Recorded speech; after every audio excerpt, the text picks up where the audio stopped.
انہیں حساب و کتاب کا خوف نہیں ہے. حساب و کتاب کا خوف ہوتا ہے نا تو پھر انسان دلیل سے سوچتا ہے بات کہ میں جو بات کر رہا ہوں اس کا مجھے حساب دینا پڑے گا. دیکھیں آپ ایگزامینیشن ہال میں جب بیٹھے ہوتے ہیں نا, ایک تو ویسے کسی نے آپ سے کوئی بھی بات پوچھ لی تو آپ غلط سلط بھی جواب دے دیتے ہیں کیونکہ آپ کو پتا ہے کوئی پکڑنے والا تو ہے نہیں. لیکن جب آپ ایگزامینیشن ہال میں بیٹھے ہوتے ہیں اور پھر آپ کے پاس ایک سوالیہ پرچہ آتا ہے تو آپ کی کوشش ہوتی ہے ہر سوال کا بالکل صحیح جواب دیں, کیونکہ آپ کو پتا ہے اگر میں نے غلط جواب دیا تو نمبر کٹیں گے. بالکل یہی انسان کی حالت ہے کہ وہ مختلف چیزوں کو جو اینالائز کرتا ہے, مختلف قسم کے جو تبصرے کرتا ہے, اگر اس کو یہ پتا ہو نا کہ میرا ایک ایک تبصرہ نوٹ ہو رہا ہے اور کوئی بات بھی میں نے اگر غلط کی, کوئی کانسیپٹ بھی میں نے غلط پیش کیا تو مجھے پھر اس کی سزا ملے گی, مجھے بھگتنا پڑے گا, تو پھر کوئی بھی شاید دنیا میں غلط نہ کرے, ہر آدمی صحیح بات کرے, سوچ سمجھ کے بات کرے گا وہ. تو یہاں بھی اللہ کہہ رہے ہیں کہ مشرکین کو پتا ہے کہ ان کے بتوں نے, ان کے معبودوں نے اور ان کے جو باب ہیں جو قبروں میں جا چکے ہیں, جن کو یہ پوجتے ہیں یا زندوں کو جو یہ پوجتے ہیں, یہ اس کائنات کی تخلیق میں یہ ان کا کوئی حصہ نہیں ہے, یہ ہماری طرح مکمل محتاج ہیں, یہ اپنی بگڑی نہیں بنا سکتے, ہماری کہاں سے بنائیں گے. لیکن چونکہ آخرت پر ایمان نہیں ہے لہذا باپ دادا کی رسومات کو فالو کر رہے ہیں. اور جیسے کہ ابراہیم علیہ السلام نے کہا تھا مودۃ بینکم فی الحیات الدنیا, تمہاری آپس میں محبتیں تمہیں شرک پر مجبور کر رہی ہیں. تمہیں پتا ہے کہ اگر ہم شرک چھوڑیں گے تو کلچر سے کٹ جائیں گے, تو آپس کی رشتہ داری کو بحال رکھنے کے لیے اور اپنے قبیلے کی رعایت میں تم اسی برائی کے اندر ہی گھسے ہوئے ہو. جیسے کہ آج ہندو کیوں ہندو ہے, اس لیے کہ اس کے باپ دادا ہندو ہیں, اس کے رشتہ دار ہندو ہیں, وہ اپنے خاندان کو نہیں چھوڑ سکتا ہے. کہ عیسائی کیوں عیسائی ہے, اس لیے کہ اس کے رشتہ دار سارے کرسچن ہیں. ایک یہودی کیوں یہودی ہے, تو ہر مذہب کا ماننے والا اسی بیس پر اسی مذہب پہ ڈٹا ہوا ہے کہ میرے سارے ریلیٹیوز اسی مذہب کو فالو کر رہے ہیں.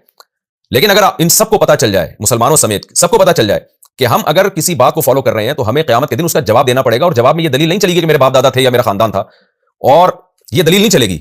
اور اگر میں جس مذہب کو فالو کر رہا ہوں غلط نکلا تو مجھے جہنم کی آگ میں مجھے ڈالا جائے گا. تو جب یہ استحزار انسان کو ہوتا ہے تو پھر وہ صرف اس وجہ سے کسی مذہب پہ نہیں چلتا کہ میرے چونکہ باپ دادے اسی مذہب کو فالو کرتے ہیں, بلکہ وہ آخرت کا تصور اس کے دماغ میں آئے گا اور وہ خدا کے خوف سے لرز اٹھے گا اور وہ صحیح بات کو حاصل کرنے کی کوشش کرے گا.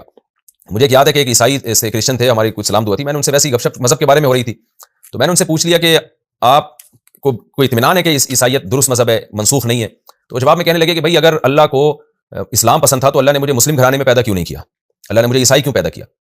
تو میں نے ان سے جواب میں کہا, میں نے کہا دیکھیں یہ دلیل پھر تو ہندو بھی دے سکتا ہے کہ اللہ کو اگر عیسائیت پسند تھی تو مجھے اللہ نے ہندو کیوں بنایا, سکھ بھی یہ کہہ سکتا ہے. تو یہ تو کوئی دلیل نہ ہوئی, بلکہ اس سے بھی ہم آگے بڑھتے ہیں. کوئی شخص چوروں میں پیدا ہو, اس کے باپ دادے سارے چور ہوں, تو کیا اس بیس پہ اس کو چوری کی اجازت دے دی جائے گی کہ سارا کلچر ہی چور ہے؟ تو کبھی بھی جرم کی اجازت اس بیس پہ نہیں دی جا سکتی کہ آپ کا کلچر اس جرم کو پروموٹ کر رہا ہے. تو قرآن کہہ رہا ہے کہ یہاں بھی لوگ مانتے ہیں کہ توحید اصل ہے, اللہ کے سوا کوئی عبادت کے لائق نہیں, لیکن آخرت کا انکار کرنے والوں کے دل منکر ہوتے ہیں.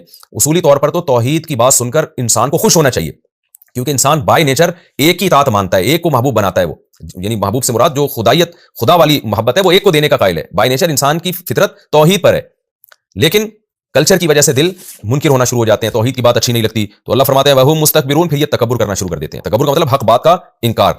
لا جرم ان اللہ یعلم ما یسرون وما یعلنون, خوب سمجھ لو اللہ تعالیٰ سب جانتے ہیں جو یہ چھپا کے کر رہے ہیں, جو دکھا کے کر رہے ہیں. ان سب بدماشیوں کو, ان حالات کو اللہ جانتے ہیں, اور اللہ متکبرین کو پسند نہیں کرتے. تکبر کا کیا مطلب؟ حق بات کو انا کی وجہ سے نہ ماننا, ضد اور ہٹ دھرمی کی وجہ سے نہ ماننا, یہ بہت بڑا تکبر ہے, اور اللہ ایسے متکبرین سے محبت نہیں کرتے. وَإِذَا قِيلَ لَهُمْ مَاذَا أَنزَلَ رَبُّكُمْ, اور اللہ فرماتے ہیں ان میں تکبر اتنا زیادہ ہے کہ جب ان سے کہا جاتا ہے کہ عقل سے تمہیں سمجھ میں نہیں آ رہی توحید یا اسلام, تو دیکھو قرآن اللہ نے نازل کیا اللہ نے آسمان سے نازل کیا ہے. قرآن کو پڑھو, قرآن جیسی تمہیں کوئی کتاب نظر نہیں آئے گی جو تمہاری نیچر کو اپیل کرے اور اس کی ایک ایک آیت گواہی دے رہی ہے کہ اللہ نے نازل کیا ہے. لیکن اللہ فرماتے ہیں کہ جب ان کو قرآن کا حوالہ دیا جاتا ہے, جب ان سے کہا جاتا ہے کہ بتاؤ تمہارے رب نے خود تو کچھ نازل نہیں کیا, ایسا تو نہیں ہے کہ تمہارے رب نے خود تمہیں گائیڈنس کے لیے کوئی کتاب نازل کی ہو, تو اس میں ذرا جا کے غور کرو. تو جب ان سے پوچھا جاتا ہے تو جواب میں کیا کہتے ہیں قرآن کے بارے میں؟ قالوا اساطیر الاولین, پرانے لوگوں کی قصے کہانیاں.